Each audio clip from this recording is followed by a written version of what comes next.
अशा प्रकारची परवानगी मागण्यात येणार नाही। हे कोणी चालू करण्याचा प्रयत्न केला तर त्यांच्यावरही कारवाई केली जाईल।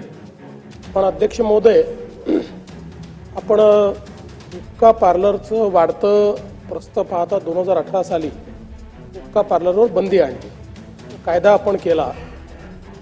आता त्या कायद्याला अधिक कडक करण्याची आवश्यकता आहे। त्यामुळे आता ज्या ठिकाणी हुक्का पार्लर सापडेल त्या ठिकाणी आपण आता कॉग्निजेबल ऑफेन्स केला आहे, 3 वर्षापर्यंतची त्याची सजा केलेली आहे। पण याच्यामध्ये यापुढे काही सुधारणा करण्यात येतील।